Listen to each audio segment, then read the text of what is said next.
Hello, Internet, and welcome to episode 172 of Verbal Graffiti with your host, Brian Glass, aka the B-Man, the People's Degenerate.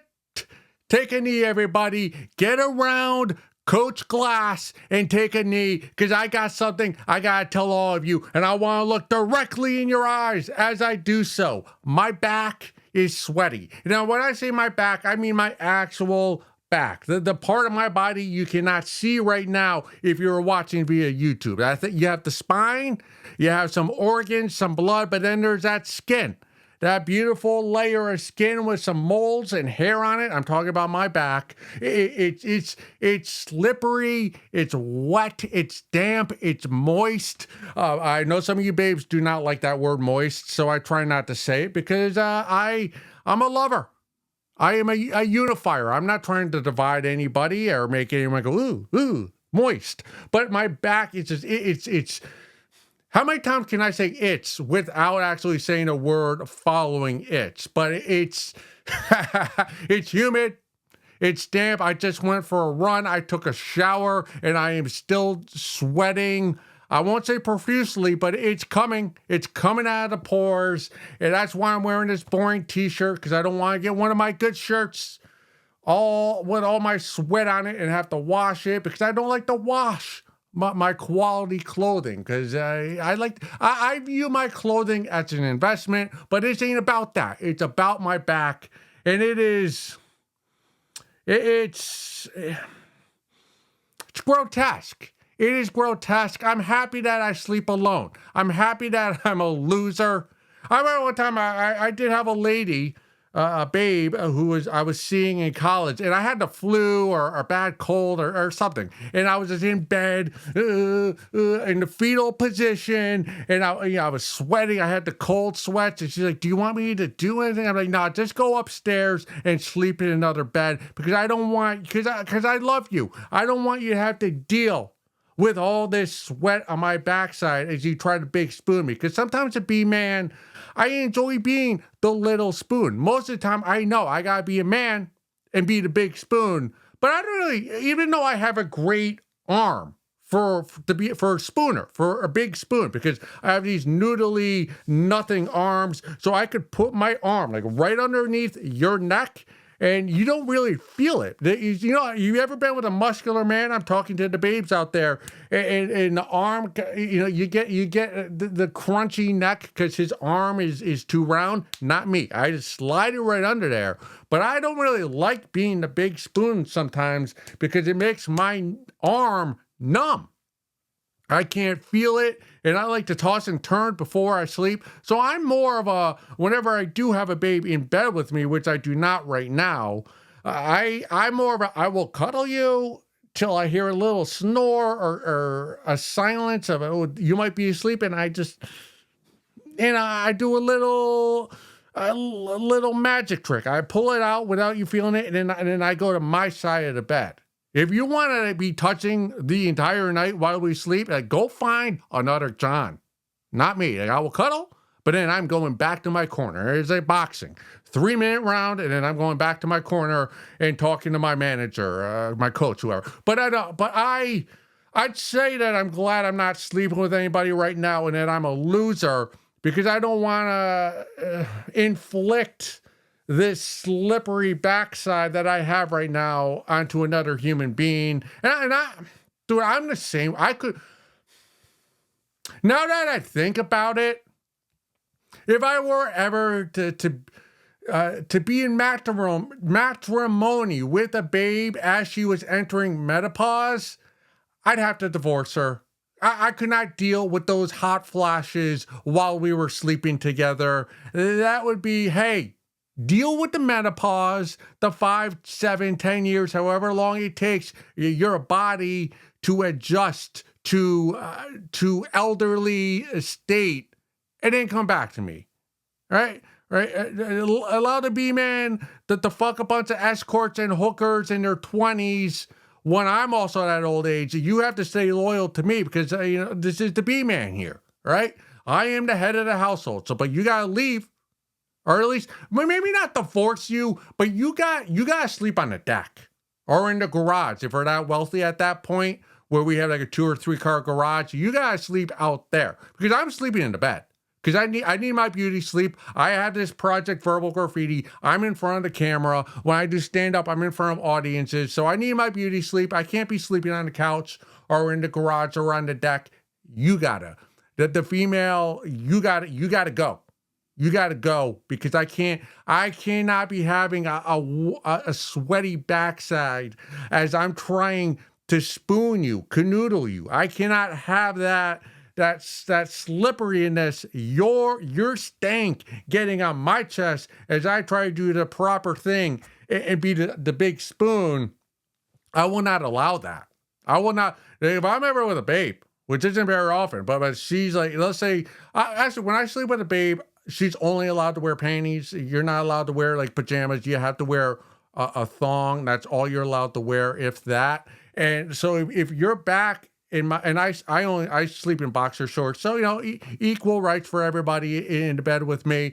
And like if your sweat is getting on my chest, I'm not having that. I need coolness when I sleep. So if it's hot, if it's middle of summer, we're pumping the AC, making you pay for it, of course, because I'm a failing comedian. But if for whatever reason, if you're sweating and I'm not, and your sweat is coming out of your pores onto the B-man's body, I'm not having that. You gotta go sleep on the deck. Go sleep under the stars and come back to me in the AM and then don't wake me up because I don't get up until 9 a.m. even on work days. Actually, like 8:45. But that is something I'm just I'm struggling. This is like Jordan's flu game. Sweaty back. It's humid, and I'm fighting forward because I'm a fighter, and I love performing for all of you. This really isn't a performance. I'm just talking into a microphone, but it's all true. I was scrolling through Reddit as I often do. Now there is a subreddit I found. I cannot post here on Verbal Graffiti. I would like to, but there's some nudity and I don't think YouTube allows that. But it's called Goon Caves. So it's basically a subreddit where goons post photos and videos of the cave in which they do most of their gooning. And these caves, I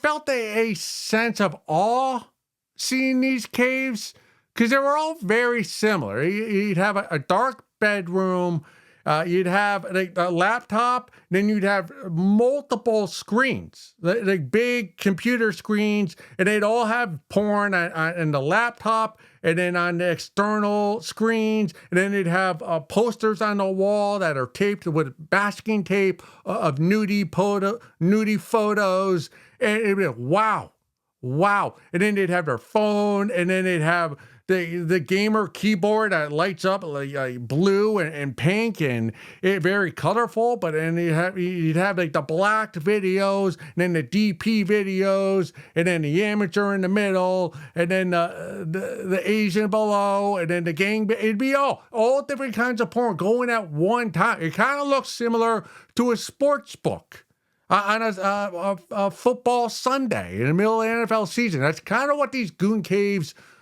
resembled a little bit with how many screens it had. I'd like to think that I'm a gooner. The B-man, I'm a gooner, but I am not to the level of the gooners on the Goon Cave subreddit. It does remind me, my first 6 months of doing stand-up comedy, a long time ago, I was bad. I was really bad. Not saying I'm very good now, but it took me till my 10th time on stage to get a laugh. And I remember struggling. So I thought to myself, hey, B-Man. And at the time, I wasn't B-Man. I was just Brian Glass. I go, hey, Brian. Even back then, when I was terrible at comedy, I talked to myself in the third person.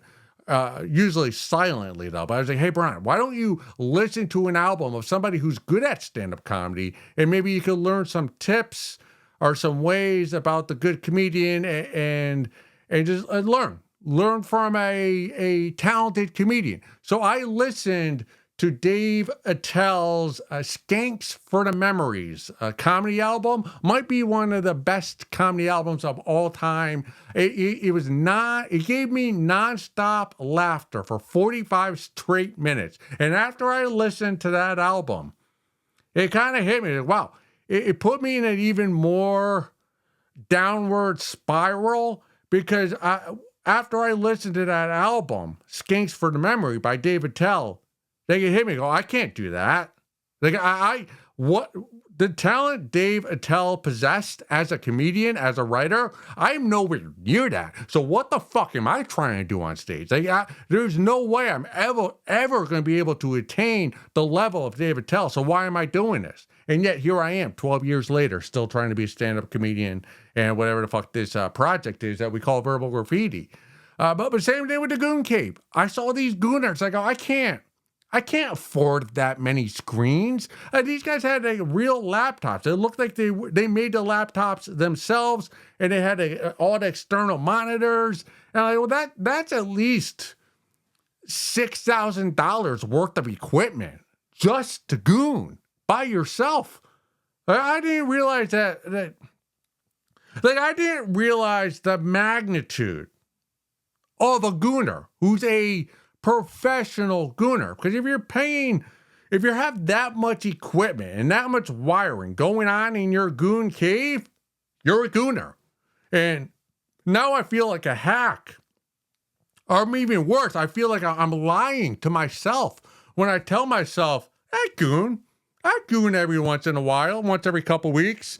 Spend a couple hours edging, maybe 3-4 hours edging, stopping, having an edge session. But I am not a professional gooner, and that's a baseball bat to my ego. I am not a professional gooner. Honestly, after seeing some of these caves, and I suggest you go to the Goon Cave subreddit to realize that you think you know the setup of a gooner, his home base, his cave, until you actually see it. And you think, oh yeah, a couple of screens, but no, we're talking 5-6 screens.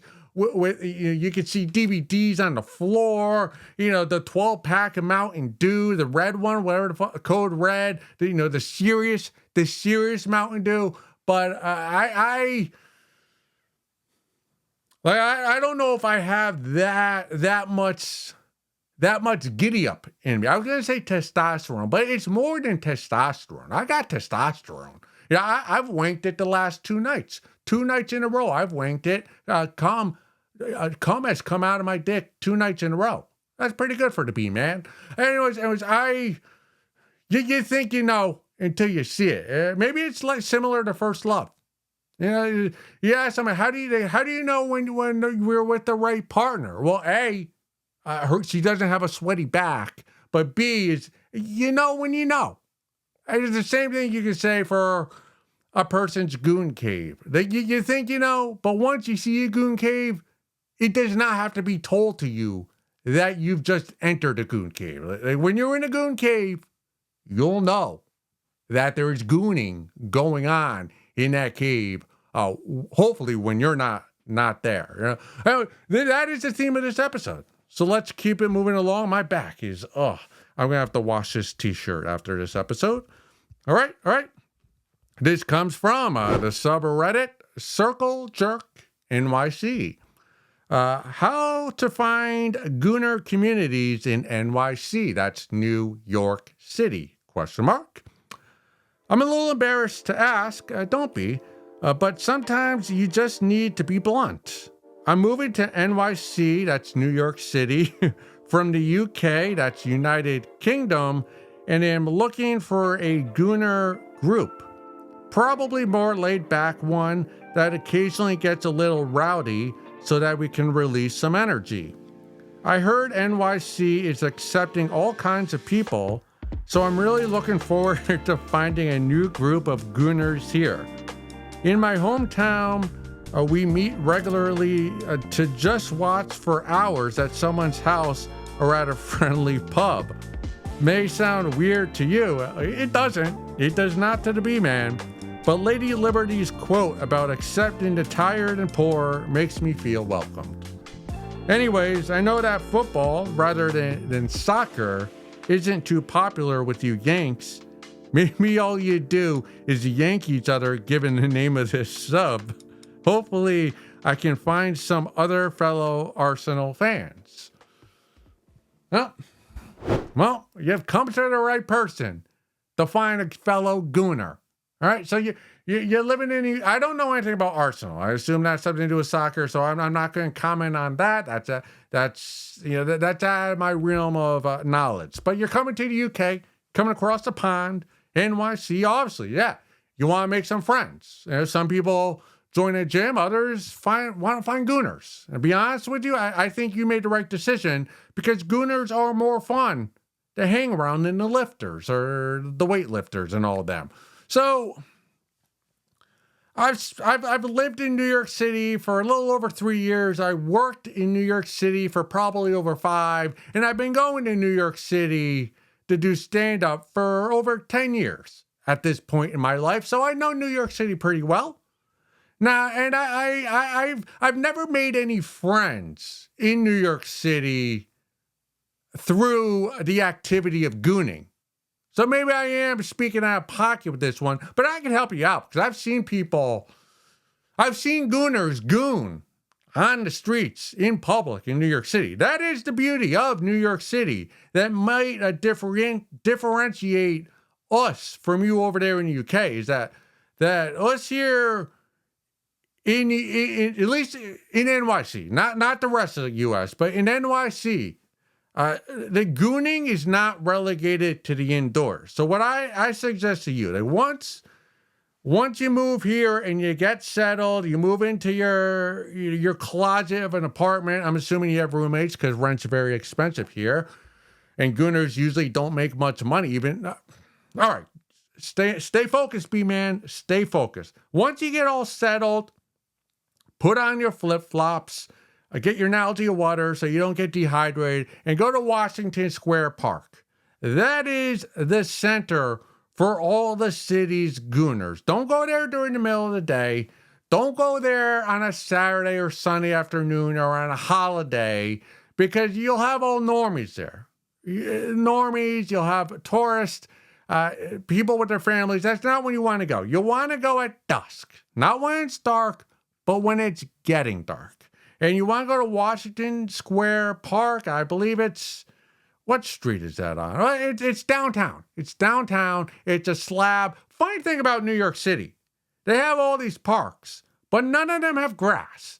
For some reason, a park there's grass, there's land, there's playgrounds. For some reason, New York City, a park is a slab of pavement. That's maybe a basketball court, maybe some pickleball, maybe there's a swing set, an area for dogs. But Washington Square Park has a little pond and a slab with a lot of benches. So find a bench around dusk, hopefully fall, early autumn, and just pull down your 5-inch inseam shorts and start stroking yourself.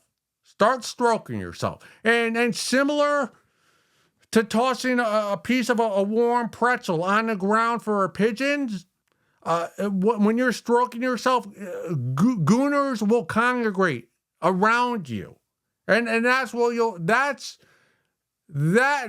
gooners will introduce themselves to you, not the other way around. Now you just start gooning in public, and then they'll swarm to you. Again, like a pigeon eating a pretzel on the ground. And then you can decipher which gooners you vibe with, which ones you do not. And then when you find the ones you vibe with, you can stop gooning each night at Washington Square Park, and you can find a park in a city that's not as populated as Washington Square Park, and that can become your home base for you and your group of gooner friends that you meet at Washington Square Park originally. Now, you got to know, this is America. And in America, it's rude to come empty-handed. Now, of course, you'll have your uncut, ugly penis in one hand because you're Europeans, right? You guys in Europe, you don't cut your wieners, so you got that. It kind of looks ugly. You have an ugly wiener, but you need to bring something that you can actually give, like hand over to the other gooners. So don't just come empty-handed. You gotta come to the park with a cheap bottle of red wine, a 40-ounce beer, some malt liquor, maybe a fifth of whiskey, something, a gift, a welcoming gift to the gooners of the city. Yeah, you want to come in good graces. Now, and again, when you're at the other parks and you're gooning with your gooner group that you become a part of, just remember, just always remember, right? If you ever get sunburnt or dehydrated or you're just losing energy, there's a bodega in every corner in the city. Go there, get a popper, re-energize yourself, and continue to goon with your fellow gooners in public at whatever park it is you're doing your gooning at. Now, a lot of you will think this is weird, right? A little weird, a little deviant to be gooning with other people. It's really not. It's really not. When I was in a Y2K, right? New Year's Eve, 1999, going into 2000. So I was maybe 15, going to be 16. So I think I might have been 15. And that was Y2K. And if you lived back then, this is laughable now, but back then we thought once the clock strikes midnight in the year 2000, that every computer was going to go kaput and we were going to have no electricity and the world was going to end at Y2K and there wouldn't be any more energy to provide electricity. So I remember, like I was in my friend Cheese's basement. We had like 8, 10 of us. We were 15. We were having a New Year's Eve party in his basement. We weren't drinking. We were 15, but he went on his computer. Cheese had his family computer, and I distinctly remember this. Like he had images. This was really like pre, very, very early internet porn. So he had like a photo of a female, a babe soccer team. And we could only see their backsides. They were all like on the goal post, like lined up in the goal with their hands on the post, and we could see their backsides in the nude. See all their butt cheeks. And there were like 10 of us boys, 14, 15, 16 years old. And we would all like look at this image together. And then we were all kind of worried because what if this screen freezes at midnight? And then like, we can't turn it off, and it's just stuck there forever. And then Cheese's parents find that image on their computer, and then they call our parents. And it was high anxiety, like high risk, high reward evening. And we'd go out, so we'd all look at the nude photos, of which the one I remember I just described, the soccer team with their butts. And then we'd go outside, and our friend Adam had fireworks. So he was a couple of grades above us, so we'd light off fireworks, illegal fireworks in the street, and we'd go back and forth between lighting off fireworks and going back to the basement to look at the nude photos on the home computer. Again, 10 guys, there's 10 teenage guys living their life, the prime peak of their puberty together. We really weren't wanking it, but we were all getting horny together looking at these photos on Cheese's family computer, because back then there was only one computer in house. So and I remember being at 6th grade or maybe 4th grade. I was at a birthday party and someone's fathers had Playboys, so we were all looking at those together. So really, it's guys looking at smut together is a tale. It goes back, it's biblical. It really is. It goes past Jesus. It goes past the Bible. Since the very birth of human beings, guys have been looking at smut together. The only difference is what form that smut comes in. Now today, I mean, you got your phone and it's much more accessible. But, back in the 70s, you had the adult movie theaters, the peep shows. It was... Guys, we look at smut together. We do that. So stop giving us the stank eye, the cross eye, because Like, what the fuck you guys doing together there? Like, why? Yeah. It's what we do. It's part of the initiation from boyhood to manhood. Gooning together. Let's go look at some photos.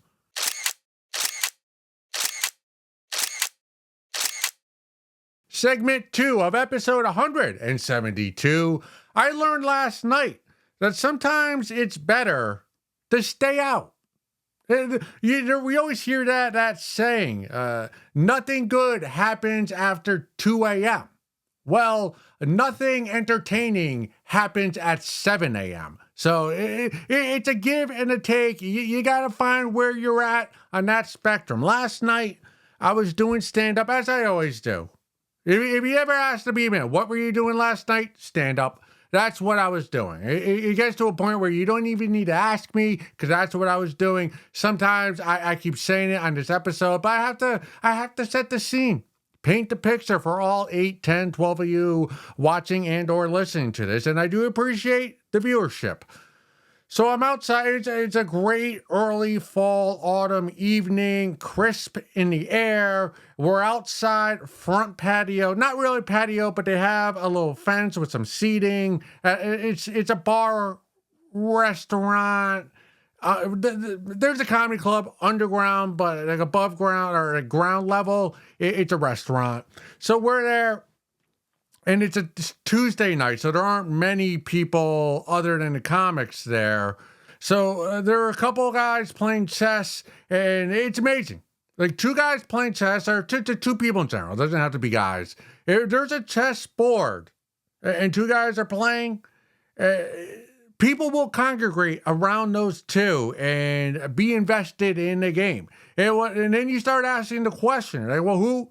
You start asking around, and I knew the concept. Hey, do you know how to play? And it's like, not really. No. A couple of people know. I only know how to play checkers. A couple of people like, yeah, I know. The B-Man, during that TV show, Queen's Gambit, I really got into playing chess for the first time, so I vaguely know the rules. I got to get back to playing, but it is a time-consuming endeavor, and this project takes up time, and so does stand-up. So I'm probably never going to be a world champion in chess, but I probably wouldn't be either if I started playing at 7, because I don't have the IQ or intellect or focus to be to dominate the chess board. But so we're on the front patio. Where a couple guys are playing chess. There's maybe 5 or 6 around, like seated, standing up, smoking cigs. Not me. I don't smoke cigs.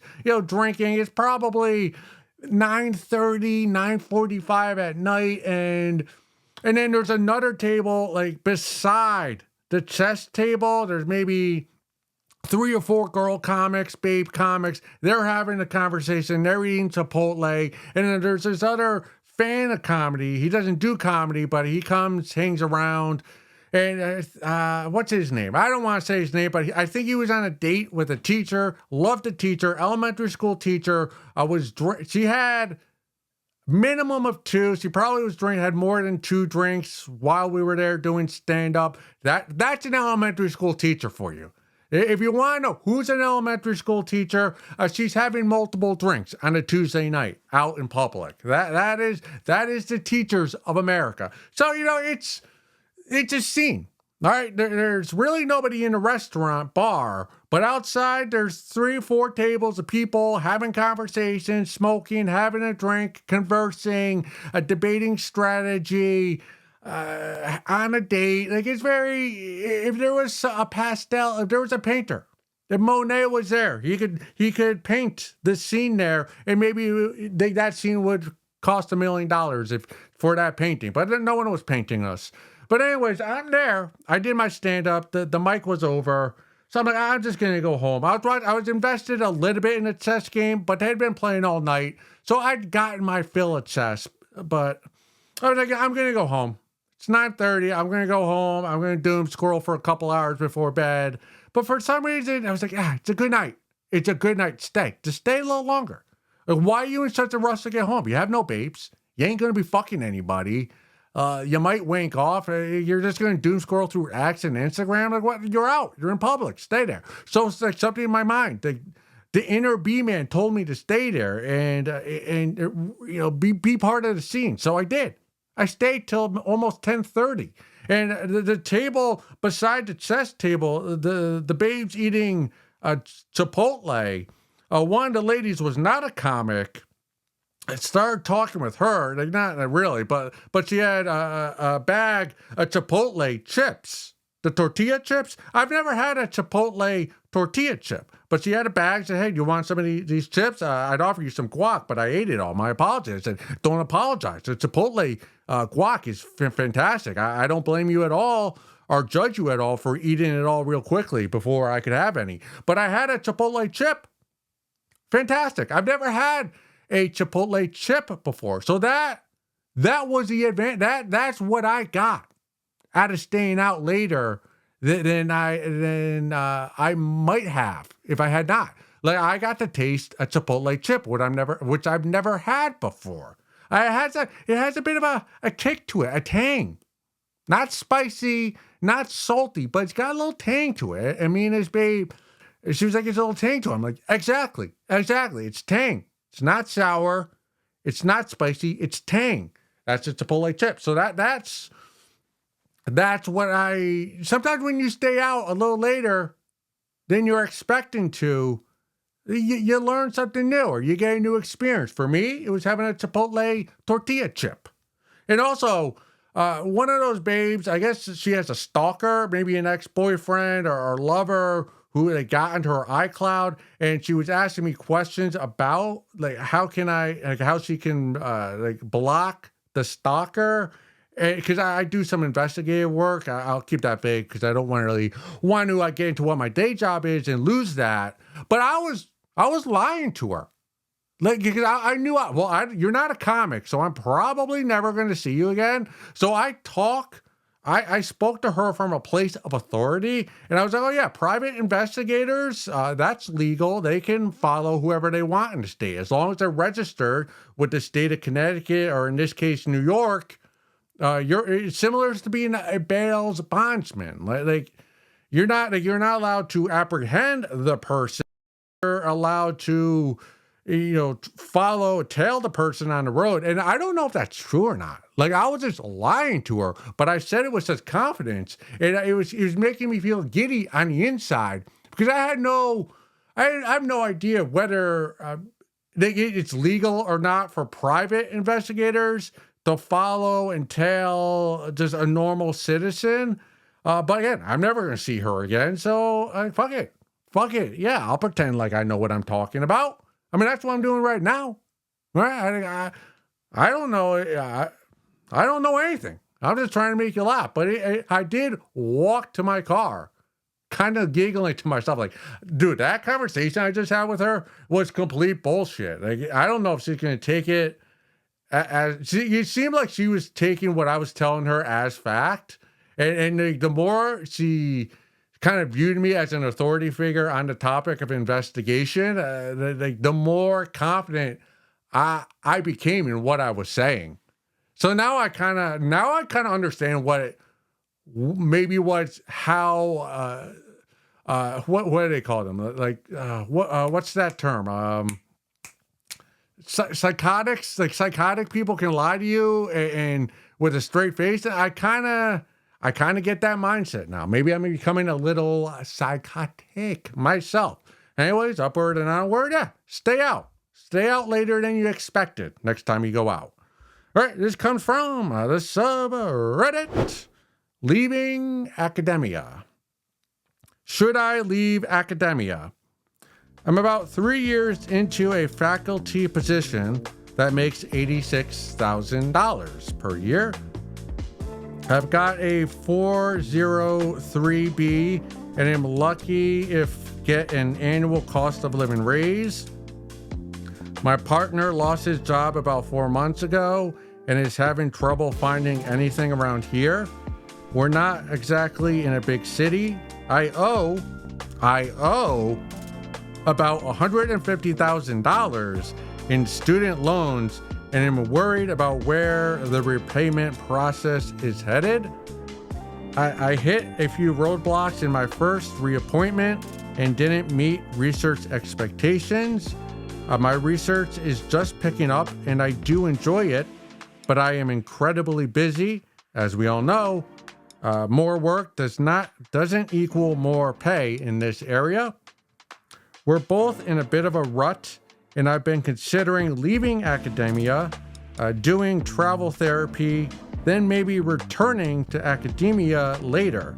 Travel can make about $100,000 to $120,000 a year, depending on how many jobs I take. Obviously, with less stability than a university job. Wonder if anybody has any advice. Yeah, the B-Man's got some advice. The time has come for you to grow the fuck up. What do you mean? You got $150,000 in student debt and you don't know like where that's going or where it's going to come from? It's going to come from you and your salary. So the days of traveling abroad and becoming a travel therapy, whatever the fuck that means, going to Morocco for 6 months and saving some money to maybe pay down a little bit of your loan, that's over, buddy. You're an adult now. Like that life has come and gone. And you got to get back to reality and grow the fuck up. You need to leave academia. And what you need to do is you got to go to the drudgery that is corporate America. You got to start selling insurance. Right? You got to start working 9 hours a day, make 300 calls a day, get a user base, 30,000 base salary, and then you make the rest on commission. That's where you got to go. You need to find a commission-based sale job profession because you're $150,000 in debt and your partner, lover, is unemployed. Like that math does not work. Okay, like love. I enjoy breaking this to you. All right, if someone will say, "I hate to break this to you," no.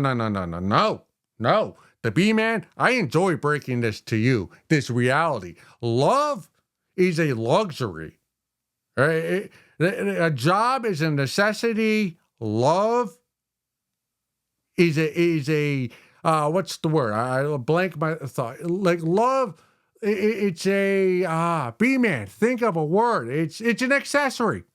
That's what. Did I say that before? Accessory. I've been saying a lot of words. I've been rambling about. But yeah. So a job is a necessity. Love is an accessory.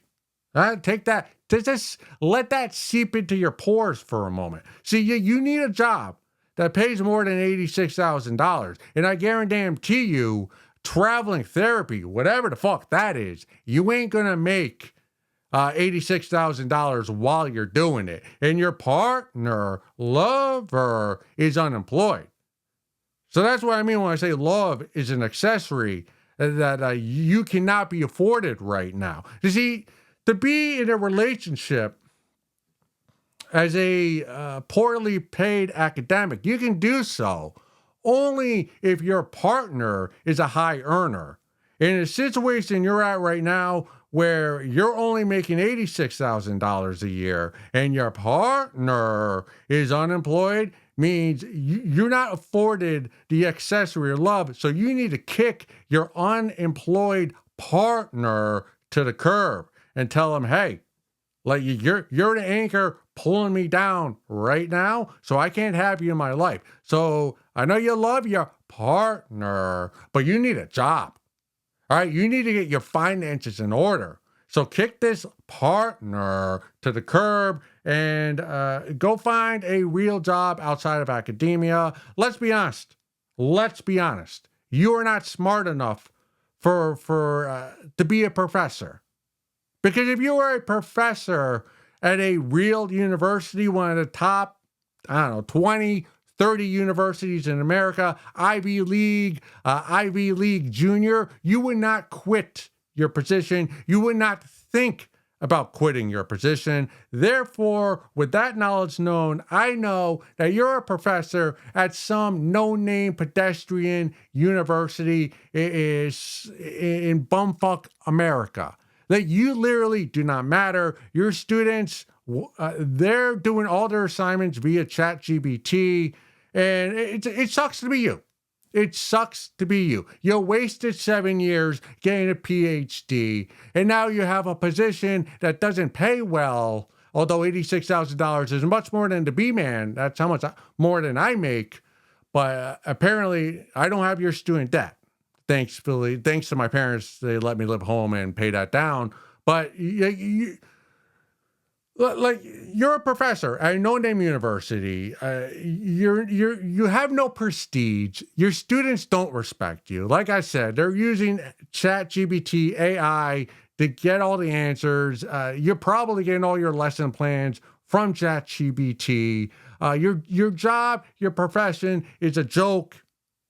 And honestly, when you talk about, oh, I'm too busy, I have too much stress. Well, yeah, that's the job. That's why you get paid $86,000 a year to do the work, to be overworked, to deal with the stress. And that's every job. You think you're going to be able to find a travel therapy or some other job that pays more than you're paid now? $86,000, that's going to be less work and less stress that this university faculty is giving you? It ain't going to happen. Go ask anybody who makes over $86,000 a year, an employee, and ask them about their life, all right? They're working, you don't think they're working 9 hours a day with a half-hour lunch break. You don't think they're working after hours and on weekends and thinking about work and having to deal with the stress and the commute to and from work. We all got to deal with that, buddy. That's life. You got to get your head out of Candyland. Right? You're not, your job right now is easier than everybody else's job. Like, your job is a joke. It's a fugazi job. You sit in front of a class, you get to look up the skirts of all these college co-eds in the front row. You have office hours, which none of the students come to, so you can utilize that time to work on your research that you're not meeting the expectations of your superiors. So, like you're working what, 3 hours a day? 3 hours teaching, an hour of like office hours, which no one comes to, and then the rest of the day you just get to meander around campus, and smell 19, 20-year-old babes like near the library and the student union. Like, you have the best job. Would it be nice to be paid a little bit more? Yes, it would. But again, you're not at a real university. All right, you're at like Middle Tennessee Western College West. Like nobody you're teaching is going to go on to do anything significant with their lives other than OnlyFans. So, just enjoy the perks of your job. You're fucked financially the rest of your life because you're $150,000 in debt, and that interest is only going to increase every year. And like you said, you're not going to get much of a raise. You're fucked. Your life is fucked. So enjoy the college atmosphere because you're lost. You lost the game of life. Sucks to be you. Go suck a fat one.